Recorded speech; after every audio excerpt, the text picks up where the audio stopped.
The Socialism Conference is the place in this country where we meet people who are involved in movement work, activist work on the ground in communities all across the country. What I really love about Socialism Conference is that it's a space to be in community with other socialists, be in community with other people who are thinking about how do we actually build a movement for revolutionary and radical change in the world, and also just to have fun and hear about some of the work that each other is doing, to be inspired. There is nothing that recreates the experience of being in Rome and being able to fellowship, being able to share ideas, being able to feel each other's presence in the physical form. It allows for a different level of connection. It allows for energetic vibrations that can't be captured via Zoom or via teleconference. It's an opportunity for us to meet like-minded people. While we have a million differences, we're all in the struggle to make a better world, to make a world of balance and peace and justice and joy. And I find comrades here every time I come. It's a place where we can dream about abolition and think about how we're going to create campaigns, how we're going to deconstruct the state while we're simultaneously creating the communities and care we need for all to survive and thrive. If you are in any form of radical politics, movement building, art practice, facilitation, healing, restorative work, I don't know of another gathering that happens like this that puts those entities together. And it's not just an elitist conference. A lot of times you can go to a space like this and there's a lot of top line names and everyone else feels like an audience. But here this feels like a community co-learning and interacting with each other. If you are a person that's trying to figure out how we can prioritize putting people over profit instead of profit over people, if you're a person that believes in racial justice and the social good, socialism might be a place where you could find your folks. If you believe that we deserve a world where people are cared for, where people's needs are met, and where people can truly self-determine, socialism is a conference for you. This space will help connect you to those people for you to grow and build with for years to come.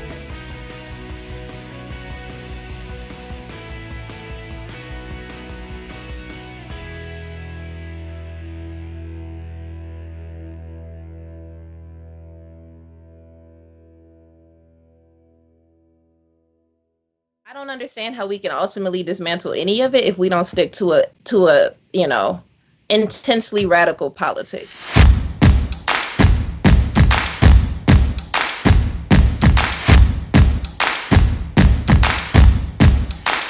You're not broke if you're taxing rich people.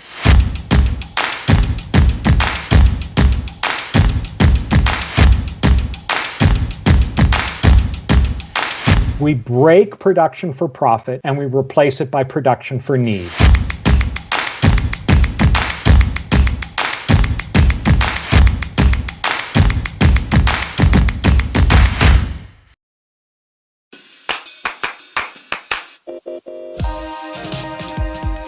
This event is brought to you by Haymarket Books.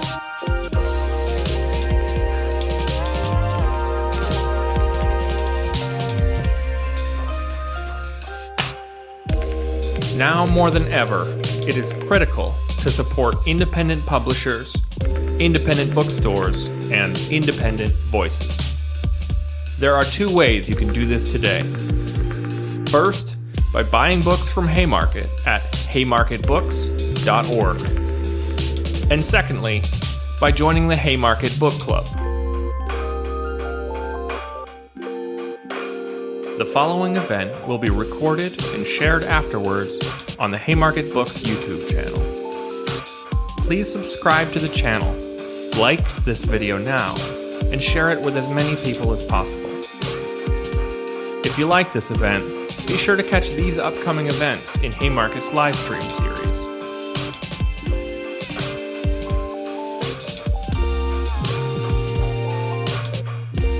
You can register for these upcoming events on the Haymarket Books Eventbrite page. If you miss an event, you can listen to the recording afterward by subscribing to our podcast, Haymarket Live, wherever you get your podcasts. Before we begin, a few housekeeping items. We are moderating the chat, but we cannot guarantee that everyone will observe our community guidelines. People who violate these guidelines will have their comments deleted as quickly as we are able. This event will have live closed captions. Instructions for accessing the captions will be posted in the chat. We should have time for Q&A, so please post your questions in the YouTube chat window, and we'll get to those later in the program. Thanks for joining us today. Our event will begin shortly.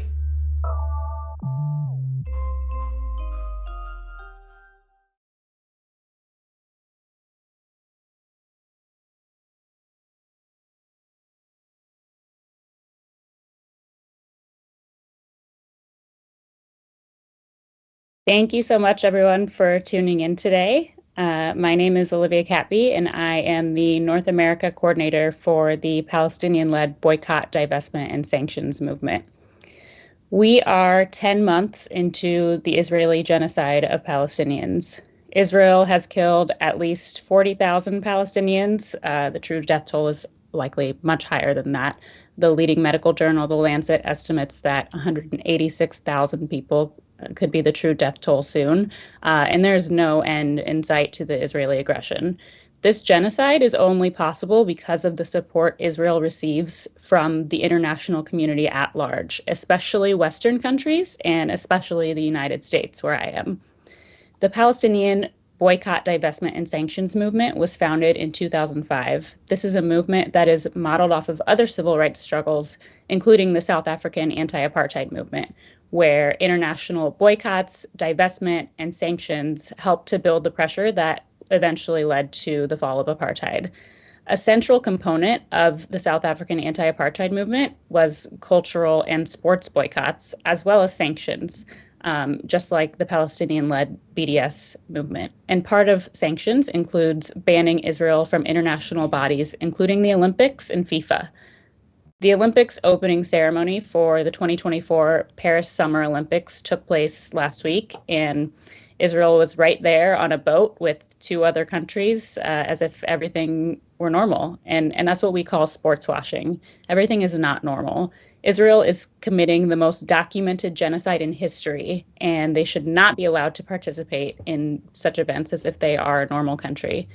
The South African Deputy Minister of Sport echoed this sentiment last week when he called on the International Olympic Committee to ban Israel from the Olympics, which is a demand that Palestinians have been making for years. Israel has killed 69 Olympians in Gaza since the beginning of the genocide, including Palestine's first Olympian, Majid Abu Marahil, and Olympic football coach Hani Al-Massadr. Over 1 million people have signed petitions to the IOC to ban Israel from the Olympics, and members of parliament and international athletes are echoing these calls. So today we're going to talk about the call to ban Israel from the Olympics, the historical context for this campaign, and the ways that athletes globally can show their solidarity with Palestine.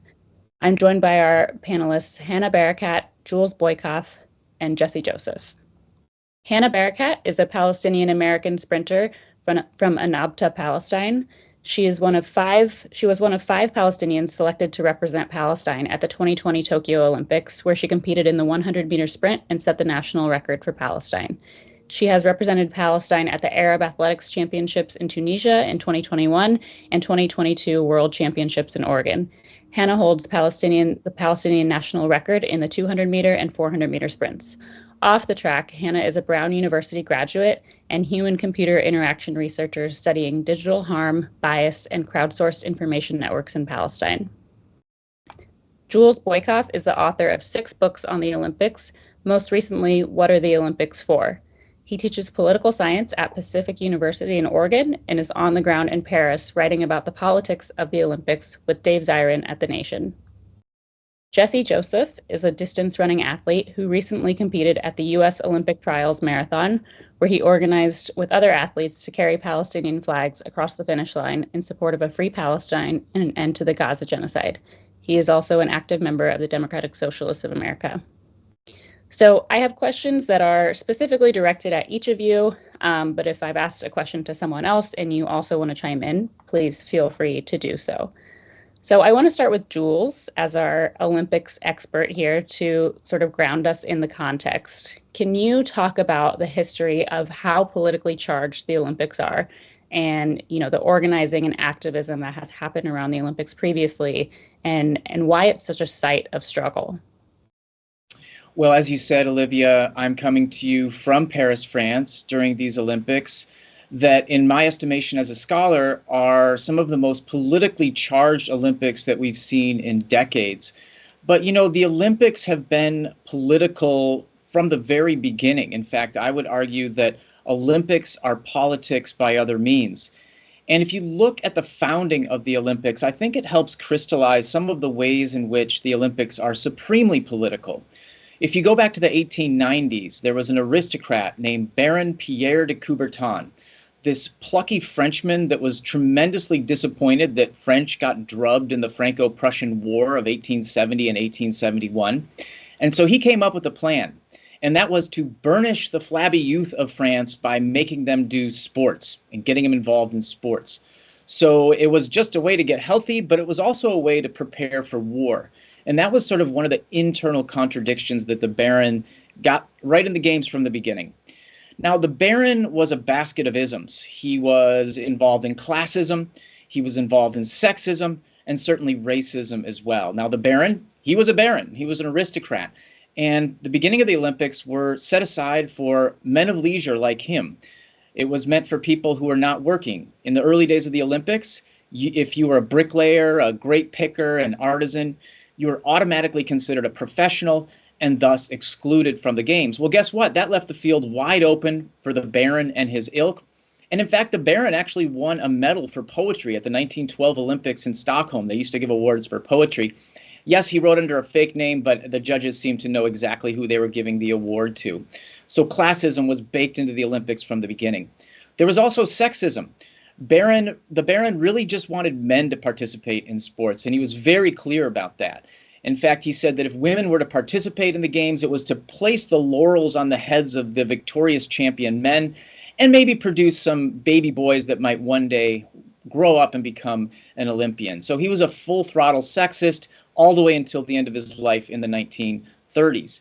He was also a racist. He said things in his writings such as, we should let Africans into the Olympics or Asians into the Olympics, because if we let Africans in, it will help them deal with the, quote, 1,000 jealousies of the white men that they have. He talked derogatorily about people from Asia, as I mentioned, and also Africa. Now, I mention those things not as sort of historical artifacts, but as ways of thinking about the current Olympics, because we see traces of all those things today. Think about who does well at the Olympics. Look at the medal table. If you don't think there's a correlation with political economics, then you're missing something. Then more on the micro level with athletes who are involved in the Olympics, oftentimes it's those that come from wealthy backgrounds, especially obviously in sports like equestrian, dressage, which is horse ballet essentially, and that kind of thing. What about sexism? Well, finally, the International Olympic Committee this year is jumping up and down with excitement because they almost got to 50% of women participating here at the Olympics. You know, it only took 128 years to do so. Who knows what they'll be able to do by 2152? But underneath all of that, we see intense sexism against trans women. Behind the scenes, there has been a number of regulations that have been put in place by sports bodies that all but make it impossible for trans women to participate at the Olympic Games. And of course, we have racism too. If I just stick on the topic of women who are excluded because they have higher levels of naturally occurring testosterone, as some athletes do, they so often are women of color from the global south. And so politics are firmly embedded in the Olympic Games, but they've also been a trampoline for dissent, as you alluded to in your question. And that dissent tends to come from two different places. For starters, it comes from athletes themselves. I mean, there's an incredible story from the 1906 Olympics involving an Irish athlete by the name of Peter O'Connor. Because Ireland did not have a national Olympic committee at that time, he was forced to participate for Great Britain because they were being colonized by Britain at that time. O'Connor was an ardent Irish nationalist, and this really made him angry. He showed up to the Olympics with this stylish jacket that had a big old shamrock on it, and during the opening ceremony, he lagged behind everybody else. But then he won a silver medal, and that's when things started really getting interesting. So When the flag got hoisted up, the old Union Jack got hoisted up the flag pole, and he ran over to it. He shimmied up the flagpole, pulled down the Union Jack, and waved instead an Erin go Bragh, Ireland Forever flag. And, you know, from that early days of the Olympics, he really established that athletes can get involved in politics in ways that are really positive. I think everybody probably listening and watching knows about 1968 and John Carlos and Tommie Smith, who famously put their fists in the air in the Mexico City sky in the name of human rights and racial justice. And they were joined, I think it's important to note, by Peter Norman, a white Australian who wore a button on his jacket in solidarity that said OPHR on it, Olympic Project for Human Rights. And that brings up an important point. When you have movements like the Olympic Project for Human Rights, that tends to give birth to these moments of athlete activism. And if we shimmy forward, there's many other examples of athlete activism, but if we shimmy forward to the most recent Summer Olympics in Tokyo, where the U.S. shot putter Raven Saunders put her arms above her head in the shape of an X, and afterwards she said it was in the name of all oppressed people around the world. That was an incredibly courageous gesture. And I would just, as a last example of an athlete whose mere existence and persistence, I think, should be read as an activist gesture in the world. You know, I had the good fortune a couple nights ago of having dinner with Palestine's single Olympian, Paralympian, I should say, single Paralympian at these French 2024 Summer Olympics. His name is Fadi Deep. And Dave Zirin, who you mentioned, my colleague here in Paris, and I had dinner with him. And oh my gosh, it was honestly one of the most moving experiences that I've ever had in my life. And he said toward the end of our conversation that nothing can stop us. And, you know, Dave and I were almost in tears. I get a little teary just thinking about it. So that's the athlete side. Then there's also, this creates an opportunity for movements to flourish. And we've seen movements against the Olympics all the way through. Currently, there is a robust anti-Olympics movement that bops from place to place. And in the United States, there's a group called No Olympics LA that is a really important one to keep an eye out for. In Japan, they're linked to Hangarin no Kai. And these groups are saying today that their slogan is No Olympics Anywhere. That's because of all the injustices that are bricked into the Olympics, such as overspending, such as militarization of public space to protect the Olympic spectacle, such as the displacement of poor people in the Olympic city and marginalized folks, to greenwashing and to just straight up bribery and corruption. And so the Olympics are political through and through, and there are activists on the athletic side and on the movement side who are standing up to resist. Thank you, Jules. I'm going to go to Hanna. You competed for Palestine at the 2020 Tokyo Olympics, which took place in the summer of 2021. Can you talk about your experience representing Palestine at the Olympics? And what was it like representing a country that, you know, many countries do not even recognize as a state? They don't even recognize Palestinians as a people. What was your reception like at the Games, positive and negative? Yeah, I appreciate that question and just want to thank everybody for tuning in and creating space for this really important conversation. As you mentioned, I had the honor of representing Palestine in the 2020 Tokyo Olympics, and my experience was unique. It was during a pandemic lockdown. All of the athletes were in isolation in the village together. It was my first Olympics, and you know, it was a unique time to be gathered in the world. But a perk of it was that I became really close with many of the other athletes as we were all sort of isolated together. My interactions throughout the village were a really beautiful reminder that despite the 50 nations that don't recognize Palestine as a state, the people of the world love Palestine. So many athletes would come up and ask to trade pins, which is like a common tradition in the village where people will trade pins of their nations. People were always asking to take photos, coming up, asking for introductions. I rarely ate a meal alone as people would come up and introduce themselves. So far, you know, it warms my heart to see the welcome of the 2024 Palestinian team in Paris. You know, even seeing the videos of them arriving to Charles de Gaulle Airport, being surrounded by people with, 100 flags cheering for them was such a beautiful scene that part of me was like, wow, I can't imagine an Olympic experience where fans were allowed as well. I spoke briefly with Layla and Mohammed, who are both 800-meter runners, and they seemed to tell me that it's been very, very busy, overwhelming, and they're being celebrated throughout the village. I think the significance of representing Palestine on a global stage is that it is inherently political, as Jules has mentioned. We as a people face layers of violence at the hands of Israeli settler colonialism, and because of this, our lived realities look really different. From the diaspora to Gaza to the West Bank to Jerusalem to Palestinians living inside of 1948, athletics offers a really beautiful window into increased movement that gives us these fleeting moments to come together in ways that the occupation does not allow. For instance, our 2020 Olympic team reflected this reality. Mohammed is a weightlifter from Gaza, Wissam is a judoka athlete from Jerusalem, Danya is a swimmer from Bethlehem, Yazan and I both live in the diaspora, and for those of you who don't know much about the realities of traveling between these places, it's extremely difficult, if possible at all. So just like this year's 2024 Olympic team, we were able to come together in ways that the occupation does not allow. I remember there was a moment right before the opening ceremony of the 2021 Arab Athletic Championships in Tunisia, and our teammates from Gaza had just arrived, and Dr. Mazen, our coach, sat us all down and reminded us that our strength lies in the fact that we've come together despite all of these odds.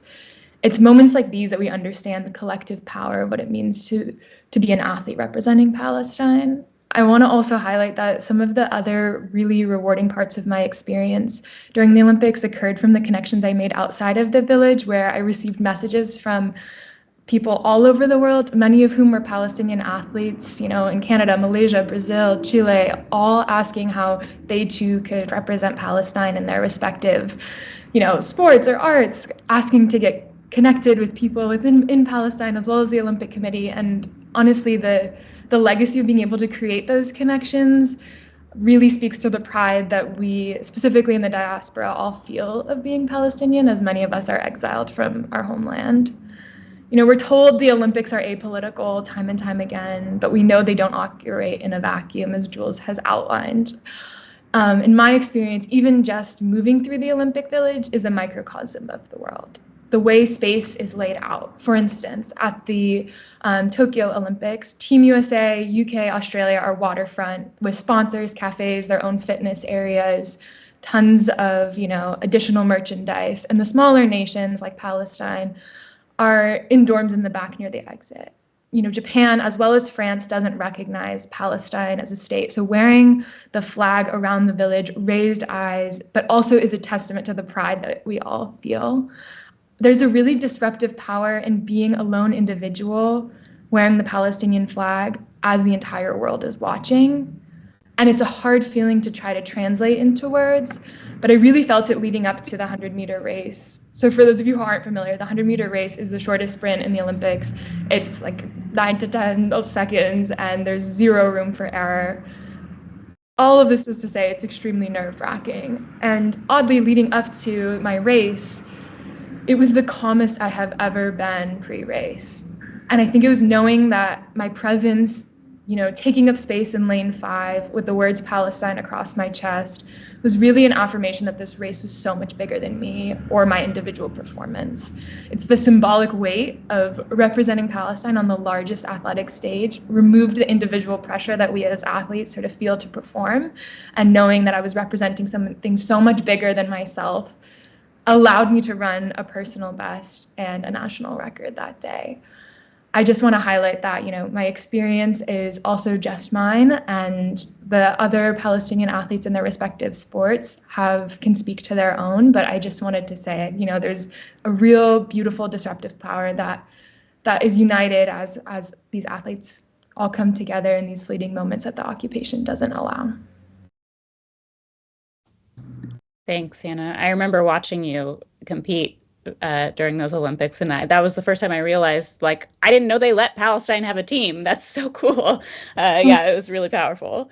Yeah, I remember watching, there was a marathon runner who's from Germany in 2016 at the Rio Olympics, and I was 15 years old. I remember thinking, whoa, that's a possibility. And so I spent the next 5 years dreaming about what it means to represent Palestine, even in my everyday life, competing within the United States and wearing the Palestinian jersey there. So to be able to compete on the global stage is truly one of the greatest honors of my life. I'm going to go to Jessie now. So Jesse, in February, you ran to compete for a spot on the U.S. Olympic team in the marathon at the U.S. Olympic trials. The U.S. trials are very big because we have a lot of competitive athletes. You and 3 other runners in that race finished the race with Palestinian flags. That's a big gesture in American athletics, which have largely been silent about Palestine. You don't see a lot of high-level athletes in the U.S. speaking out, unfortunately. So can you talk about that experience and what you aim to accomplish? And did you feel like it had the impact that you wanted it to have? Yeah, I mean, so basically, me and 3 other athletes, Nadir Yusuf, Julian Henninger, and Aiden Reed, we organized ahead of time to have some friends hand us some Palestinian stick flags about 400 meters from the finish line. And, the act itself was pretty simple, and it went off without a hitch. We got some photos, we got a bunch of attention on the internet. Orlando DSA, the Democratic Socialists of America, they were there with signs and banners, but they were sort of independent of us. And our goal was really just to put Palestine front and center. I mean, this was, I guess, 4 months into the genocide in Gaza. So our goal was to put Palestine front and center and to make sure that our corner of the world, which is, the track and field community, couldn't look away in whatever small platform that we had. A lot of our preparation for that action was just figuring out the rules of the game we were in. And so we had to read up on the official rules of competition for USATF, which is the governing body of track and field in the US, as well as the rules for the trials event itself and the US Olympic Committee. We chose to do the stick flags because in the past, top finishers at the trials were given little American flag stick flags as they came down the finishing chute. And so we did some research to try to gauge if USATF would respond to our action and how. And we found actually that the president of USATF in 2021-ish had voiced support for athletes making political statements against injustice. At that time, he was referring to the Black Lives Matter movement. But we knew that there was some possibility that we could be disqualified, but that it was unlikely because we did our homework. We stayed within the rules, but tried to push it a little bit. I think we had some impact. We generated just a little, we generated some buzz, but I wish that we'd gone a step further and encouraged other athletes, especially higher profile athletes than us, to take similar actions. I think that's really what our goal was to be a springboard for the broader track and field community, but also just the community of athletes in the U.S. and around the world to be able to recognize, and many of them do recognize, that there is an extreme injustice happening in Palestine, and to understand that they have the ability to use their platform and call attention to it and take a stand in the with the amount of power that they have just by having a platform. And so that's our goal, is to encourage other athletes to speak up, to help other athletes find ways to speak up in ways that are, more or less within the rules, but meaningful regardless, and can sort of, make headlines and make their statement known, to call attention to not just all the activists who care about ending the genocide in Gaza, but all the broader community of people who just care about sports and who look up to professional athletes, not just as athletes, but as the people, as whole, complete people. Yeah, and I think it's particularly important for U.S. athletes to take this stand because the U.S. is the main funder and backer of the Israeli genocide of Palestinians. So we are complicit. Our government is complicit. And if you're representing the United States on a world stage, you have a responsibility to call that out. Absolutely. I'm going to go back to Jules. You have written extensively about the hypocrisy of the IOC in terms of applying its rules to some countries, not others. Can you talk more about that? Talk about, the history of other countries that have been banned from the Olympics, and why is this situation with Israel being treated differently? Absolutely. So the International Olympic Committee is a group currently of about 106 people, and they are in charge of the rules and decisions around the way the Olympics play out. They are a nonprofit organization based in Lausanne, Switzerland, although I must say for a nonprofit organization, they are tremendously profitable, raking in billions upon billions of dollars every Olympic cycle. And one might think from reading the Olympic Charter, which is the guiding document for the International Olympic Committee and the Olympic movement, that there would be plenty of grounds if you just read the Charter to exclude countries like Israel that are aggressive countries, or even the United States, I must say, for the wars in Iraq, Afghanistan, and a lot of other things. But unfortunately, that is definitely not enough for the International Olympic Committee. And it has only been when people rise up and push back against the IOC, as they're called, that they decide to make change. One really important precursor to all this is something that Olivia alluded to before, which is South Africa. In the 1960s, they were in the throes of intense racist apartheid, and there were a number of countries that said if South Africa was going to continue to be involved in the Olympics, that they would boycott. We had dozens upon dozens of countries that said that they would boycott if racist apartheid South Africa were allowed to continue. And under that pressure, the International Olympic Committee, against its will, I might add, decided to ban South Africa, starting in the 1960s and then lasting all the way through the 1990s.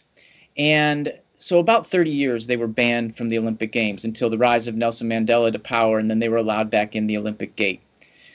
So you might think that would be a precedent. Unfortunately, the modern day International Olympic Committee has no interest whatsoever in making that important historical comparison. So what instead we have to look at, and I think is really fruitful to look at, is the way that the International Olympic Committee has treated Russia after their aggressions in Ukraine recently, and then thinking about the reasons the IOC has given to make Russia participate in these Olympics in Paris as individual neutral athletes, rather than with their flag and with their national anthem, all that. And then see, does it actually fit with Israel and what is going on in Gaza and the West Bank as well? So I want to just say first a caveat that, history does not provide us with crisp facsimiles that are identical twins, if you will. But the situations are similar enough, I think, to start thinking through this comparison. So why is Russia being asked to compete, being forced to compete as individual neutral athletes here in Paris? Well, there are two reasons that they have given. One is that Russia broke the Olympic truce, this little piece of paper that the United Nations passes every 2 years that encourages countries not to engage in war. And it's really doesn't mean anything. I mean, the United States invaded and occupied Afghanistan and Iraq, and not a word was said about the Olympic truce. But nevertheless, all of a sudden, the International Olympic Committee started getting interested in enforcing the Olympic truce. And that's one of the two reasons that they gave for Russia to now be kind of excluded and only participate under a neutral situation. Well, let's look at Israel. I mean, we are in the Olympic period. Antonio Guterres stood up on the opening day of the Paris Olympics on July 26th, and he said, hey, we've got this Olympic truce, let's be peaceful. Within 24 hours, the Israeli Defense Forces bombed a school, killing at least 30 people in Gaza. I do not see how that complies with the Olympic truce. What has the Olympic Committee, International Olympic Committee said in response? Zero. So let's look at the other reason that the International Olympic Committee has given for making Russia compete as neutrals. And that is the fact that they took over territory inside of Ukraine, and that territory contained sports bodies. And then the Russian Olympic Committee essentially started running those sports bodies. Okay, so let's look at Gaza. Inside of Gaza, every single soccer stadium is unplayable. Most of them are totally decimated, beyond the possibility of repair even. Look at Yarmouk Stadium, the storied football stadium in Gaza, that the Israeli Defense Forces was using as a detention center and internment camp where they were basically interrogating Palestinians and treating them shabbily. That's a euphemism for sure. So is it the exact same thing as what Russia's doing? No, because nothing in geopolitics is the exact same thing. However, it is sure similar. And it's striking to me that despite those similarities, the International Olympic Committee has not said a word about Israel. That has led people like myself, my co-writer Dave Zirin, and many other people around the world to argue that there's a double standard in play. If the International Olympic Committee would just be consistent with its own rules, maybe it wouldn't exclude Israel from the Olympics, like I know a lot of people who are watching would like to see. But at the very least, if they were consistent with their rules, they would force Israel to compete as neutral athletes here in Paris. So I think one thing that I have to say that really chimes with what Hanna observed before, I was really interested to hear how you were received in the Olympic Village. Here in Paris, support for Palestine is wide and thick. You go through the streets and there is graffiti everywhere. Free Gaza, free Palestine. At the opening ceremonies, one of the biggest applause that was given was when the Palestinians floated by in their boat. And I have to also say that when I was at an opening protest the night before the Olympics, and a huge contingent of pro-Palestinians were at this event that had, over 1,000, maybe 2,000 people at it. And so, although the International Olympic Committee refuses to listen to those that are making very sober, on concrete arguments, like I've been trying to make here with you, those people of the streets continue to fight. Thanks, Jules. That's really good to hear. Hanna, can you talk about the training conditions for your teammates, Palestinian athletes, before the start of the genocide, and then how things have changed or gotten more difficult for training, because they certainly have since October? Yeah, absolutely. Jules, thanks for that context about what's happening in Paris right now. It warms my heart to hear, and it's cool that you're there to be able to see that. To answer your question, Olivia, one of the impacts of the Israeli occupation is that my Palestinian teammates in Palestine have significantly less access to facilities and resources. For instance, the track in Ramallah, where my teammates and the Olympic 800-meter runner Mohamed Vidar trains, is actually just paved and painted concrete. I don't think it's a full 400 meters. It's a 300-meter track. My teammate, Mohamed Hamada, is an Olympic weightlifter from Gaza, and leading up to the 2020 Olympics during the pandemic, he trained with concrete blocks on his roof because he couldn't get access to necessary equipment. My roommate at the Olympics and friend, Dania Noor, she's an Olympic swimmer, and she trained in Bethlehem in a 25-meter pool without blocks leading up to the Olympics. But beyond facilities, we're separated in our ability to train together as well. For instance, the national track team trains separately by village because driving from the different neighborhoods into Ramallah can be strenuous due to Israeli checkpoints and road closures. So our coach, Dr. Mazen, has separated practices based by the neighborhood and will drive to each neighborhood to pick up the athletes for that day's training. For those of you who are in athletics and understand the importance of cohesiveness in a team, know the impact psychologically that has throughout.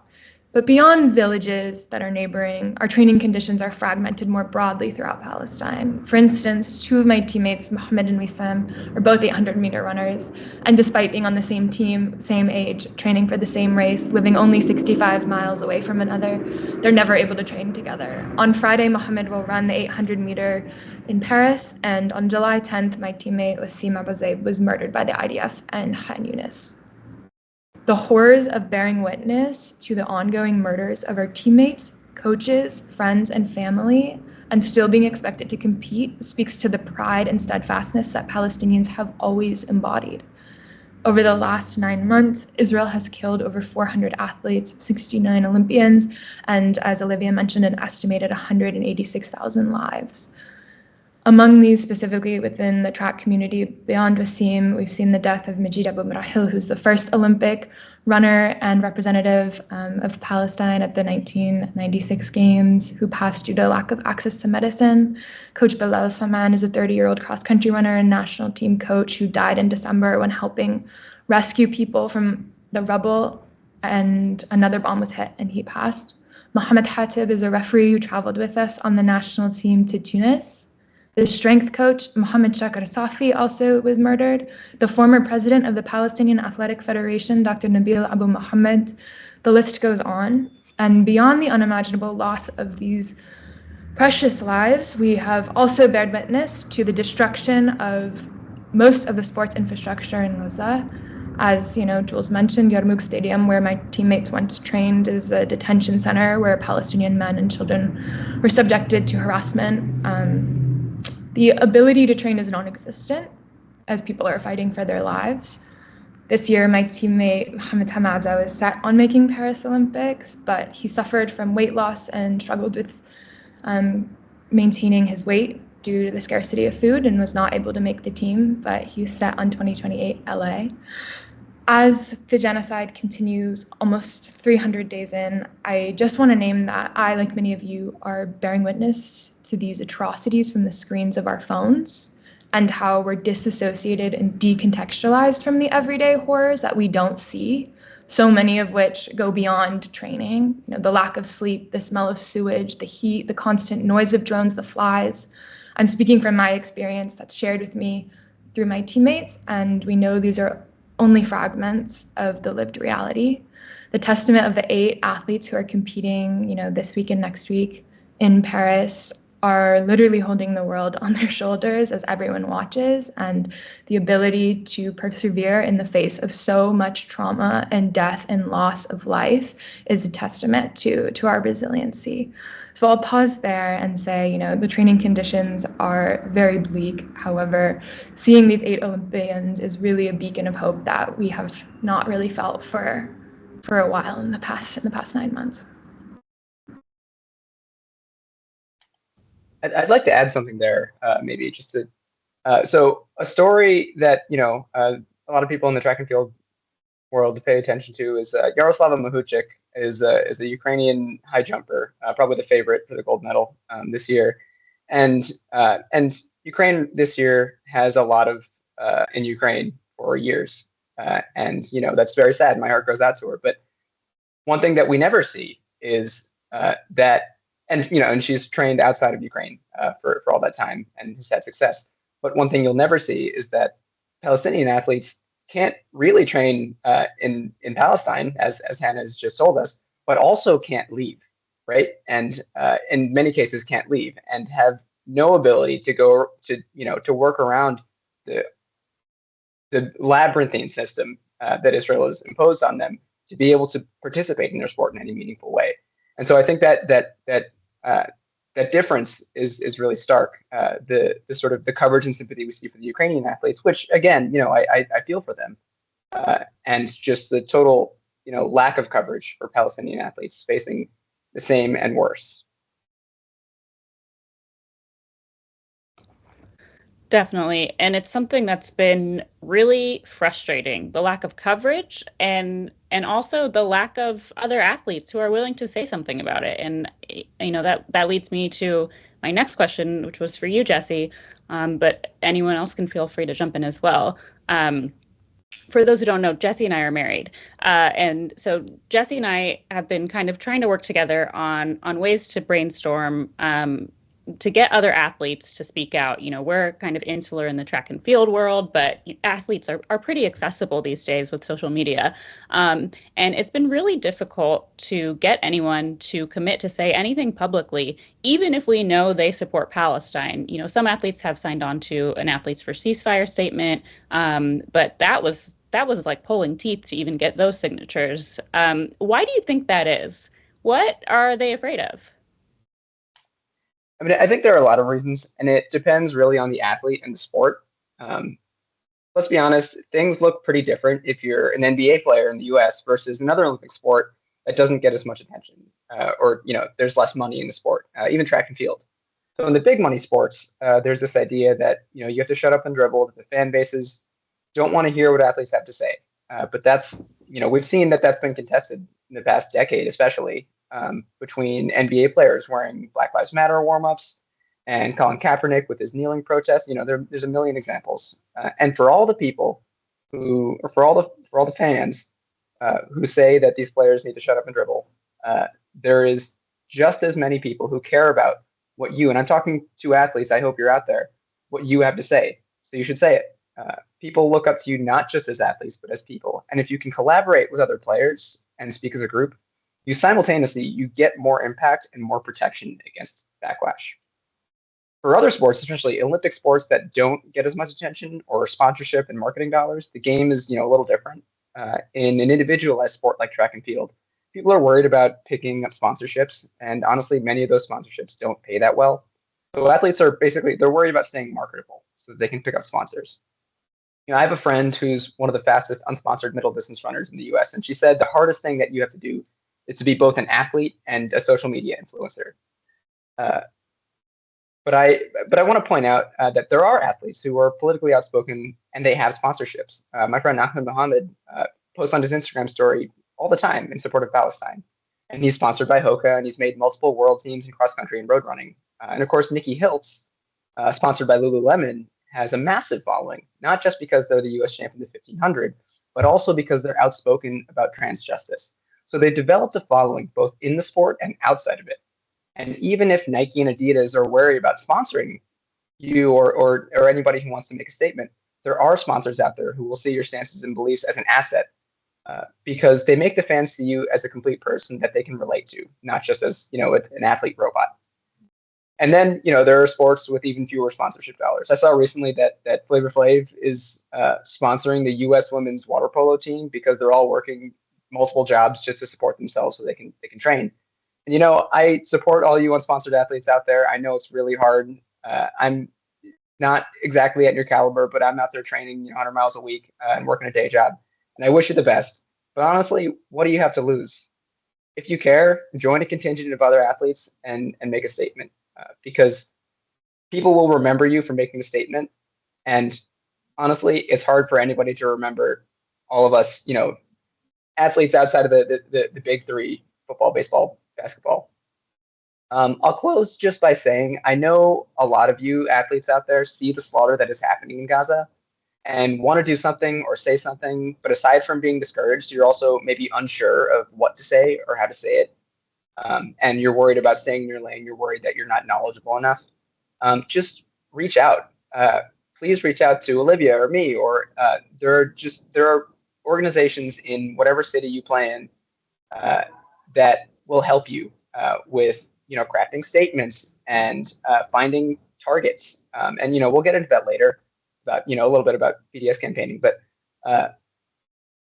we're all out there. We're absolutely willing to help you develop messaging, edit statements, even help you get organized with other athletes in your sport. And one thing I hear people claim about Israel and Palestine is that it's complicated and they feel like they need to be an expert in international law or history to say something, even if they can obviously see that this is an atrocity. And that's just not true. It's a tactic that's being used to shut you up. Israel's been an aggressor in violation of international law in a million basic ways for decades. And you can see that there's an obvious injustice happening. It's well within your rights to say something, to point it out. And we're here. We're happy to help.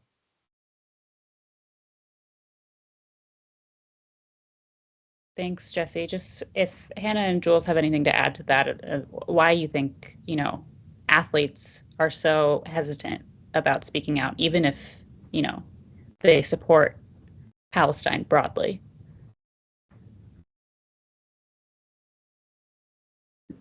I can add, I think, Jesse touched upon this culture of fear and how, there's a, inaccurate conflation of Zionism with Judaism. I think there's a lot behind the scenes that goes to create this culture of fear, to dissuade and cast doubt on the realities of bearing witness to these horrors. I'd also say, I think it's important we broaden what standing up for Palestine means, and that, it's connected with the liberation of all oppressed peoples. And so once individuals can understand the Palestinian experience in relation systemically to their own experiences of marginalization and oppression, it becomes a lot simpler to understand, irrespective of international law or, the narratives that it's complicated. So I would just say, I think there's a lot of work that has been going on that has made Palestine move into public consciousness in a way that we have not yet seen. And I think it's really grounded in this ability to see systems at play and how these systems are connected to our everyday lived experiences. Yeah, I just would like to add, maybe this is an opportune moment to mention that, I used to play sports at a fairly high level. I'm not just like a grumpy academic, sitting in my office smoking a pipe with like a tweed coat on with those little elbow patches, thinking about ways that I can destroy sport. Half of my life was played at a high level. I was a professional soccer player in the United States. I played for the United States under-23 men's national soccer team, what's sometimes called the Olympic teams in soccer circles. So played in international matches against Brazil, the Soviet Union, because that's how old I am. My point is just that I really love sport. I'm not sitting here trying to destroy it and think about ways of pulling it down. I care deeply about it. I dedicated a huge portion of my life to it. And I believe that sports have a lot of power. And I think that those who are involved in it at a high level, whether they're Olympians or those who are running the Olympians, have a responsibility because of that power. And unfortunately, those that are running the Olympics, and I'm looking at you, International Olympic Committee, you've not lived up to your responsibility. And I think Jesse really pointed us in a smart direction in regards to figuring out maybe why some of these athletes don't speak out. And that's because of the money shuffle. And there was a really interesting study that was done recently by Toronto Metropolitan University in conjunction with a group called Global Athlete that organizes high-level athletes from all sorts of different sports. And what they did was they compared athletes from the National Basketball Association, the National Hockey League, the National Football League, the English Premier League of Soccer, with athletes who are Olympians in regards to what percentage of the revenues from their sport went right into athletes' pockets. And so with those other leagues, the NBA, the Premier League of Football, all that stuff, they got between 45 and 60% of the revenues, 45 and 60. Now, just in your head, think about what it was for Olympians. The answer is 4.1%. So 45 to 60% to 4.1%. So it's very inequitable, the amount of money that Olympians are getting. And Jesse's right. The more financially insulated you are, the more opportunity, at least theoretically, that you have to speak out. One other point that I would just add to that doesn't mean that, if you're not making money, just like everyone's been saying, doesn't mean you're like all of a sudden don't have a responsibility in this world to stand up for justice. But one other point that I just want to make on this is if you sort of look at the larger ebb and flow of athletes taking stands in the public sphere, one big uptick happened in the 1960s. The movement that I was talking about inside sports was the Olympic Project for Human Rights. But there was also, of course, the wider civil rights movement. Martin Luther King Jr. was meeting with John Carlos, was meeting with Harry Edwards, who was helping to run the Olympic Project for Human Rights.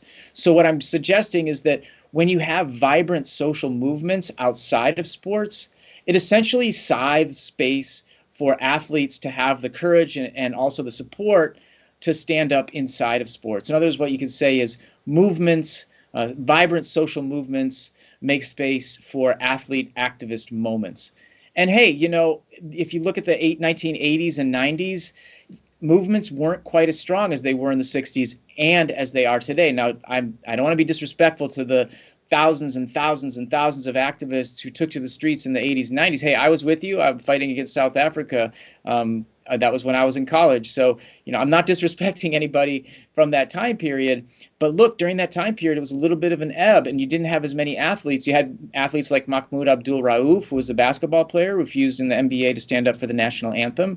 But, we just didn't have the movements to sort of engulf him and support him and wrap our arms around him and make him safe and give him even more space to speak out. And so, but hey, now's a very different situation. In all my days and 53 years on this earth, I've never seen so much support for Palestinian freedom and rights in the mainstream.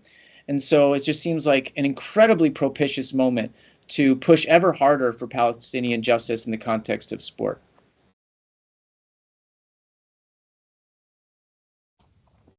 Thanks for all that. This is somewhat related, and this is just kind of for all of you. How have you seen athlete speech being restricted, either by the IOC or by other athletic governing bodies?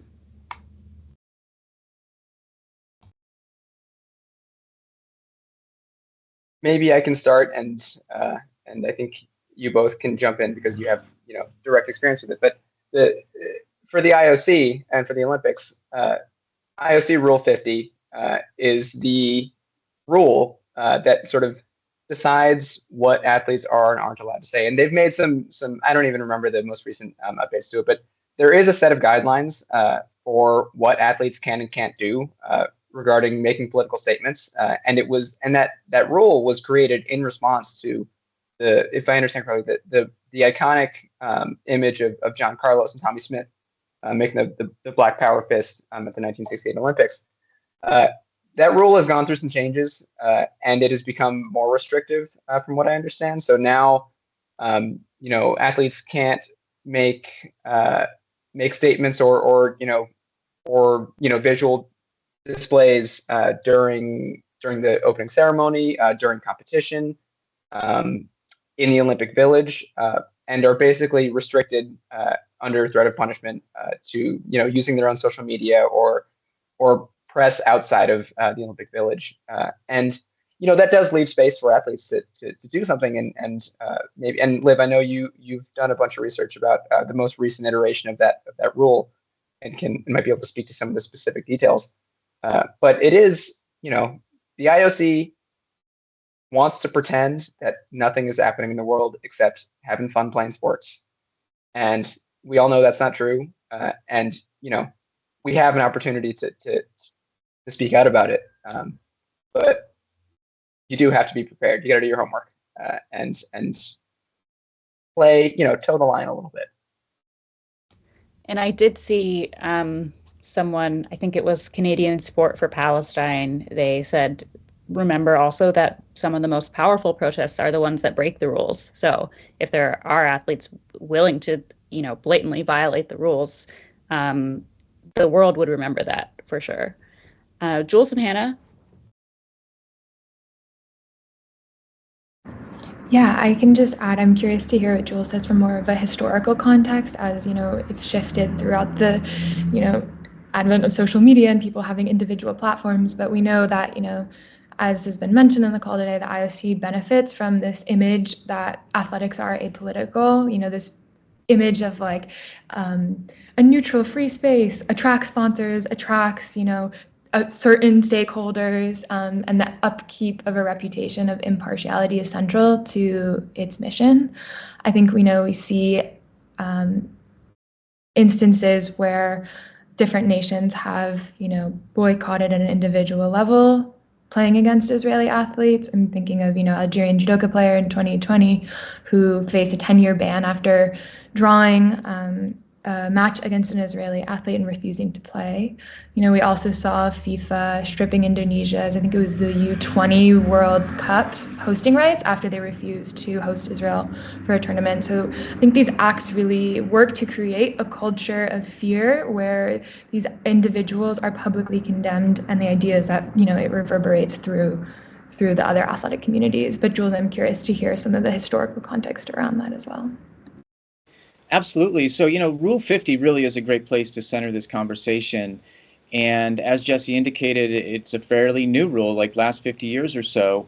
And when John Carlos, Tommie Smith put their fists up in 1968, that raised alarm bells inside of the International Olympic Committee. It took them a little while to get their act together.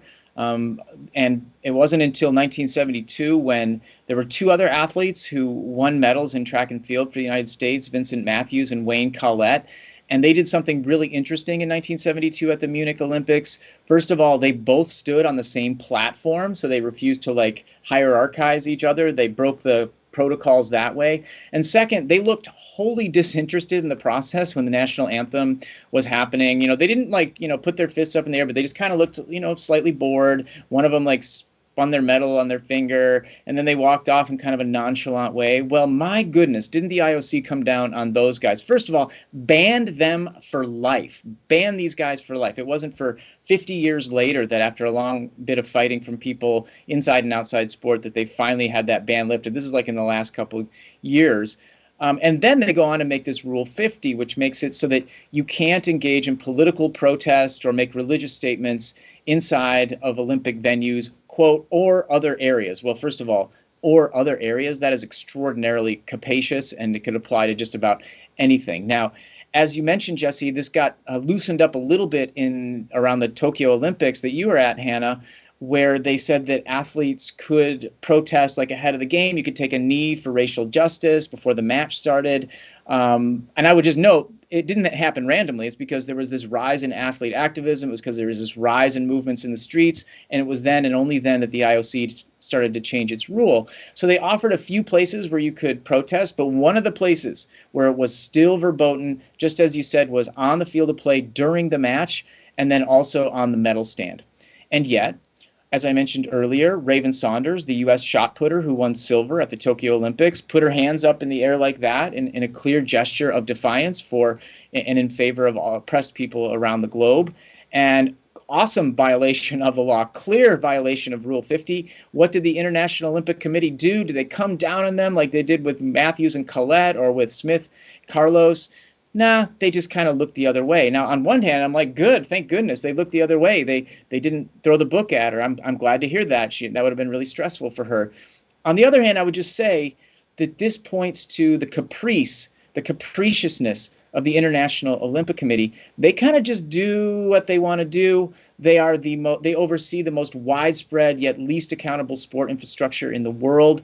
And one of the marks of authoritarianism is capricious power. And as somebody who's studied the International Olympic Committee, I would say they're at a modern day high point in terms of the authoritarian ways that they run the Olympic show. So, hey, they might let an athlete here in Paris do a gesture and just kind of let it go. Or who knows? They might throw the book at them. There just aren't standards, whether you're talking about Russia and Israel being judged by the same standards, or Raven Saunders and the next person who comes along and makes an act on the podium. And if that athlete does take a stand here in Paris, I really, truly hope that all of us listening, watching, participating, just wrap our arms around that person, boost the heck out of them on social media, figure out any way that we can do to support them, have conversations with people that we know in our own lives, and just figure out how we can support that individual and make waves for them and help them push their message forward.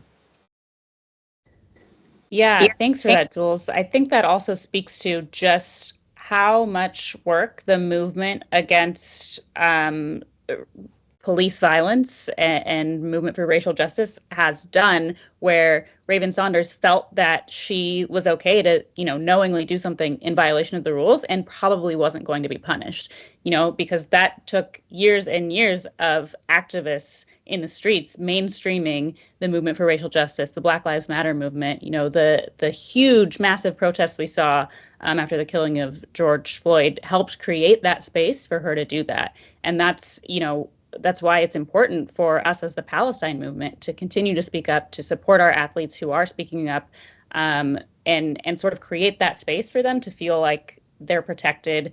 It's popular enough now where they can maybe take a stand and they can do that without fear. And I think, we are, getting to that point. Genocide is extremely unpopular. And I think, someone has to be the first one to do it, though, and that's what it's going to take for other athletes on this high level to feel like they can speak out. Before you go on, just I want to take a sec to highlight a tweet that you made recently, which I think encapsulates the whole thing. No one will. It's unlikely that anybody outside of track and field nerds or nerds for whatever sport you're in are going to remember your finishing position at the Olympics in 2024. But if you push past the rules and you make a statement and you stand up for what's right, and you get banned for it or you get disqualified, people will remember you. So don't be afraid. Don't feel like you need to stay within the circumscribed Rule 50 whatever in order to play along and get a pat on the head from the IOC, because your sporting legacy is so much more than your finishing place. That's very true. No one gives a shit if you finish 13th in the Olympic final, but you will be a legend. You will be a hero if you do something, if you break the rules, if you say something in support of Palestine and against genocide. Jules, can you talk about, you mentioned some of these things already, but can you talk about some things that you're expecting to see, things that you're already seeing at the Paris Olympics in terms of activists trying to capitalize on this moment to raise certain struggles, including Palestine, but other struggles as well? Yeah, I mean, I think just historically in the 21st century, what we've seen is the rise of movements coming together in the city to basically what we might call piggyjack the Olympics, which is to say piggyback off the popularity of the Olympics and hijack them for their own political purposes. And what I've seen, this is one of my areas of academic research, is resistance to the Olympics in the streets.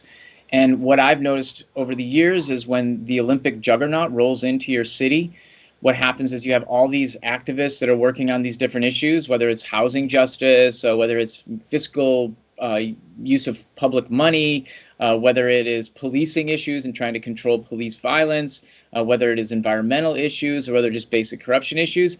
And they realize when this juggernaut rolls into their town, they're like, whoa, the Olympics are really going to affect my issue. I need to get tuned up here, one. Two, they realize, whoa, the whole world is coming to our city. As activists in the streets, we often cheer, the whole world is watching. And that's absolutely true when it comes to the Olympics. You all of a sudden have a global audience. And so you have the rise of these activist movements that are taking advantage of the opportunity. And I have definitely seen that here in France. It's been fascinating. You have one group of people, they're called Saccage 2024. And they are just straight up anti-Olympics. They're part of that anti-Olympics transnational network that I mentioned before. But you also have activists from this group called Le Revers de la Médaille, it's the other side of the medal, who support Olympic athletes in what they're doing, but are trying to use the Olympics to get better conditions for those who are being displaced from the streets. And they held a huge rally, as I mentioned before, thousands of people, 2,000 people at this mobilization at Place de la République here in Paris, and raising a whole host of issues, including, as I mentioned, around Palestine. And so, the Olympics do present a special kind of moment where, one, you get attention from the global media in ways you might not otherwise for your everyday activism in your city. And two, you work with other activists in that moment and you build the ties of relation that only struggle and solidarity can create. And often those bonds stay in the wake of the games. And just one last thing I'll say is that my research on the Olympics started way back in 2009 when up the road from where three of us live in Portland, Oregon, Vancouver hosted the 2010 Winter Olympics. Now, at that time, I was doing research on state repression of dissent and media suppression of dissent. And my friends up there, my activist friends in Vancouver said, you got to get up here and you got to, check out what's going on here. And so I did. And I went up there and wrote it as a repression story. And that kind of opened my eyes to, wow, the Olympics is this juggernaut I need to learn more about. And I guess I haven't turned back since then. But the point of mentioning that is that in the Olympic moment, activists came from all these different areas. Avant-garde poets and artists linked arms with anti-gentrification activists, linked arms with those that were fighting against police violence, linked arms with those that were supporting drug users and trying to create safe spaces for using drugs, injection sites. And they continued to work after the Olympic moment. And so I think that, strangely enough, the Olympics claim that they bring all these big legacies to cities, but perhaps the most exciting legacy for the audience that we have here tonight might just be the legacy of jump-started dissent, where you have stronger activist relations in the host city. It's a shadow legacy. It's not one that the Olympic committees or the host city is trying to create, but it's an interesting one that I think that can bear fruit moving forward.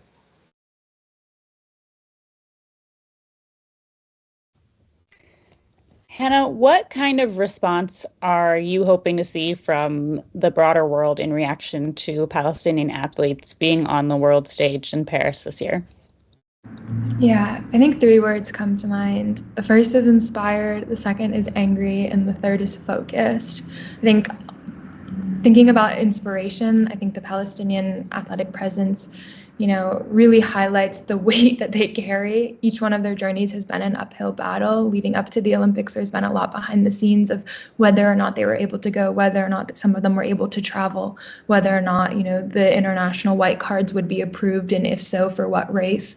Many, the track and field athletes are competing in races that, maybe they aren't focused in specifically. And so I think that's an opportunity for the world to really get to know what the everyday realities of training under occupation look like. I'm thinking of my teammate Mohammed Widar specifically. I think people like him should be the center of this movement and the focus of the international community to understand the context of apartheid outside of, the horrors that we're witnessing every day. Or maybe not outside, let me rephrase, in addition to the horrors that we're witnessing every day. Secondly, I think the word that comes to mind is anger. We see the double standards, even in the announcement of how the games are being reported to the world. NBC's coverage of the Olympics highlights this double standard as, the Ukrainian athletes receive or are afforded a certain narrative as they travel down the Seine, while Palestinian athletes are not. That double standard has been, illuminated here today, but I think I really want the world to be able to understand, these are selective rules that are applied and it's not in favor of Palestinian athletes. And finally, I really want to say, I hope that the stories and light that these 8 athletes provide do not necessarily detract us from the need to bear witness to the ongoing horrors that we're witnessing every day. There is urgency. That's why we're here. There's a need to focus. And, we know that historically throughout the past 9 months, large media moments have been a way of detracting attention and, dropping bombs in the wake of that. And so I want to make sure that, the Palestinian athletes are beacons of what it means to celebrate our resilience and resistance while also, bearing witness to ongoing genocide. Thanks, Hannah. Next question is kind of for all of you, but I'll start with Jesse since you and I were just chatting about this, and then Hannah and Jules, feel free to also jump in because it's kind of a big question and why we're here. The main thing I wanted to raise is that when we talk about the larger BDS movement, it is modeled after the South African anti-apartheid movement, which, sports boycott was a huge part of. How do you think sports boycott can be effective? Thinking of the history of South Africa, what's the advantage of applying a BDS framework to athletics, and what impact do you think a sports boycott can have? I think there are several. One is that, we're always trying to bring this movement outside of the activist sphere and into, the realm of people who are not activists, who, maybe aren't paying as close attention to, the political world around them.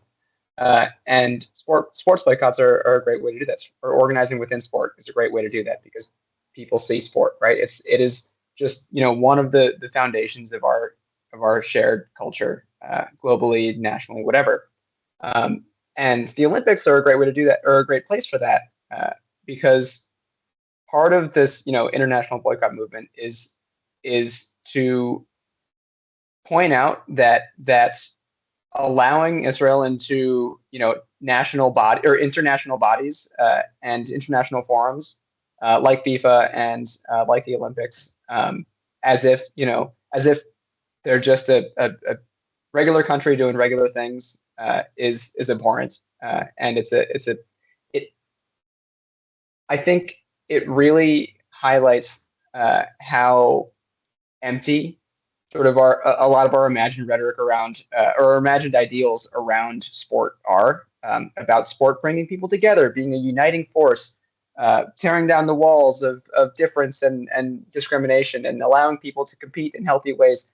All that goes out the window when we allow aggressors and genociders into our sporting arenas. And so to use sport as a way to, or at least to try to hold all of our international bodies to the ideals that they claim to support, is one of the ways that that we have to point out that what is happening in Palestine is not allowable, right? It's not normal. It's not something that we can wash over and just, and continue our sporting world as normal. I'll stop there. Yeah, absolutely. I mean, the torchbearer for Israel signed a bomb that was used in Gaza. Like they're not neutral. They're not normal. It's not normal to have, a team of athletes that is serving in this force that is committing genocide. Hannah and Jules? Yeah, I would just highlight how, I think as an athlete who's spent time on the international stage, boycotting means we can collectively shift responsibility from individuals to systems. We know there's power in the collective. And, I think the fact that Israel spends so much time and money to punish people who speak out speaks to exactly how powerful it can be. And we also know that, the hateful responses and punishment in response of this is a product of years of dehumanizing rhetoric that view Black and brown bodies as less than human. I think the importance of boycott in the context of athletics is the sort of the coordinated domino effect it can have, right? It's transnational, it's strategic, it allows us to change narratives, to disrupt business as usual, and ultimately push for institutional accountability. Athletics is just one part of this, right? So for instance, around narrative change, athletics is a way to reach an audience that isn't typically maybe aware or invested in the current situation. So through acts of increased awareness, athletics becomes a way to move Palestine into the public conscious, which we've already seen, of the global reception to Israel, as Jules had mentioned in Paris. But we know we can't change the narrative by simply sharing our message amongst its established supporters. And so I think the second part that I want to highlight is the disruptive capacity that athletics holds. Being an individual on a stage in front of the world is significant. I remember hearing in the Olympics that Fathi Nourine from Algeria had stepped down from a competition, as I had referenced. And it's powerful, even if you're someone who doesn't understand why, watching a young athlete who's trained their entire life to compete on a stage like the Olympics, only to draw a competition against Israel and forfeit, holds significance. It disrupts the expected performance of athletics, right? It disrupts, in this context, business as usual. Moreover, it touches hearts. Like, you don't have to know much about what's happening to know they just stepped down from a once-in-a-lifetime opportunity and will probably be penalized for it. I think it represents the power of how unique the Olympics is to be an individual, but also representing so much more than yourself. And it's with these coordinated efforts that we see, institutional accountability beginning to shift. As Jules has highlighted, it's the dissent on the streets that allows for some of these rules to change.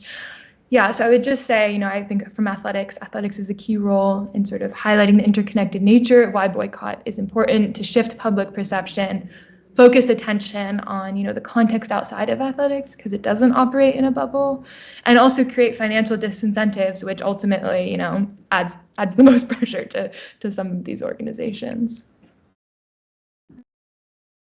Yeah, and Olivia, you mentioned the historical reference of South Africa and the fight against apartheid there, and I think there's some lessons to revisit from that moment, because it was an all-hands-on-deck moment, and poets were involved, street activists and organizers were involved, academics were involved, everyone was involved in that struggle.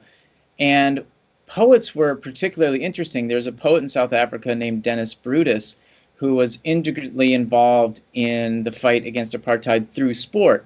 Now, every National Olympic Committee has like a name, the United States Olympic and Paralympic Committee, for example. Back then, it was the South African National Olympic Committee. I'm talking in the 1960s, so SANOC. What these creative activists did, such as Dennis Brutus and his comrades, was they created something called SANROC. Instead of SANOC, SANROC. They got like fancy stationery with a little logo and everything that said SANROC, South African Non-Racial Olympic Committee.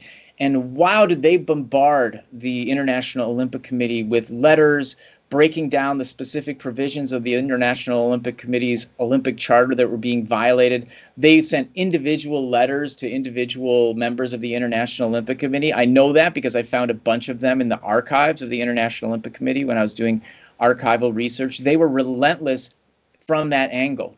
There was also street protests, of course. Everyone could draw from their strengths and their predilections to contribute to that moment. And it seems like we're in another kind of all hands on deck moment. And I think that what Jesse and also what Hanna just said is worth underlining, that sport is a real conversation starter, and it can open the door to conversations around serious issues, around politics, and in ways that others really can't. And one last point, I just want to kind of presence an activist who I've long admired from Portland, Oregon, a guy named Kent Ford. He helped found the Black Panther Party in Portland, Oregon, and he often says in his speeches, he punctuates his speeches by saying, it's a marathon, it's not a sprint. So a sports-based metaphor, and it's so true. You know, this is a long struggle. Don't get discouraged. Link arms with your comrades and keep on fighting. Absolutely. For our final question, this is also for all of you. We'll go in the same order. Do you have any suggestions who are looking to speak out, for athletes who are looking to speak out or show their solidarity? What should they do or say? Athletes, as well as spectators and fans. I think just to start, the first thing is don't do it alone. In many ways, one of the best things that you can do is organize with a group of other athletes, within your sport or outside of it, to make a statement collectively. And like I said before, that makes it easier for you to retain some protection because you're speaking in a group, but also to have a broader impact instead of one person saying something. It's a group of people, an organized group of people saying something. Along the lines of don't go it alone, get some help, right? If you're worried about what to say, figuring out like how to say it or how to craft a statement, reach out. Honestly, there are you can reach out to me or Olivia. You find us on Twitter at @duck_dad or at @OliviaMCat. And we're happy to help. But also there are a lot of organizations in your city who are probably in your city who I'm sure would be willing to help you craft something. But then at the end of the day, it's not just about statements, right? It's not just about saying something. It's not just about going on Instagram or social media and tweeting something. The BDS movement, the Boycott, Divestment, and Sanctions movement, provides a really useful framework for how to do campaigning that around boycott, divestment, and sanctions, right? And so thinking about a local example from Portland a few years ago, where a bunch of local activists, most in Portland DSA, led a campaign against a sort of marketing sponsorship contract between Leupold and Stevens, which is a sniper scope manufacturer, and the Portland Trail Blazers. So every Blazers game, there was a segment where Leupold and Stevens presents hometown hero, and they would highlight a veteran in the audience or something. And the campaign was largely around dropping Leupold and Stevens because they supply sniper scopes to the IDF. So if you're an athlete, think about the homework that you can do and who you can talk to in your city to find out what are the targets that I should be thinking about beyond just me making a statement. What are the targets? What are the ways that Israeli apartheid and companies that profit from Israeli apartheid and settler colonialism are intertwined with my sport? Where's the money, right? Where are the sponsorship contracts? How is my sport involved in sort of the sports washing of occupation?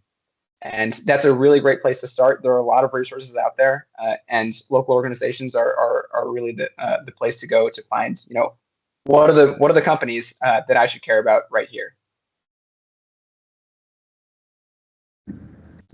I would add that, to your point about not acting in solidarity, I think having education internally within teams is really important for people who, maybe are nervous about speaking out.